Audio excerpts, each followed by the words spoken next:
उलमाए कराम एक तरतीब बताते होते हैं इसके लिए कि इंसान एक शेड्यूल बना ले, उस शेड्यूल के मुताबिक वो काम करे तो अल्लाह तबारक व तआला इबादत में आसानी फरमाए।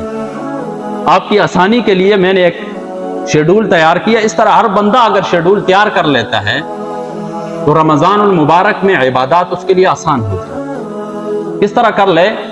शुरू में पहला रोजा दूसरा रोजा सारा लगा ले, ऊपर अपने आमाल लिख ले कि मैंने फजर, जोर, असर, मगरिब, इशा तिलावत करनी है, जिक्र व अज़कार करना है, सदका देना है, तरावी पढ़नी।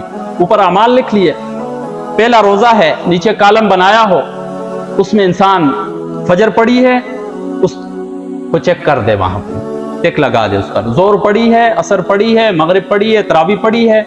आज के दिन में मैंने सदका किया है या नहीं किया है। जरूरी नहीं है कि लाखों का सदका करे, इंसान 10 रुपए भी तो सदका कर सकता है। 10 रुपए का अगर हिसाब लगाया जाए तो पूरे महीने में 300 रुपए बनते हैं।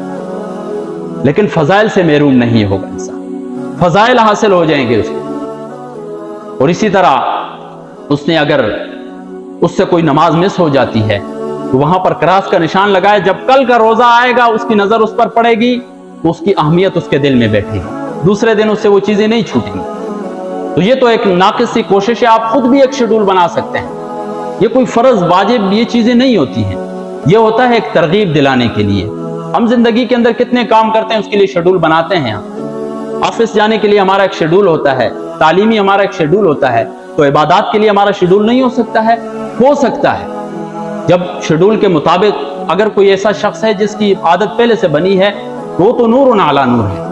लेकिन अगर किसी शख्स के लिए इबादत को मुरत्तब रखना ये अगर मुश्किल है उसके लिए तो वो ये तरीका इख्तियार कर सकता है। इस तरीके की वजह से अल्लाह तबारक व तआला उसको रमज़ानुल मुबारक की तमाम बरकतें, तमाम नेमतें अता करें। तो इंशाअल्लाह कोशिश करेंगे।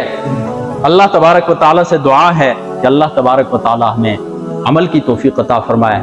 व आखिरु दावाना अनिल हम्दुलिल्लाहि रब्बिल आलमीन।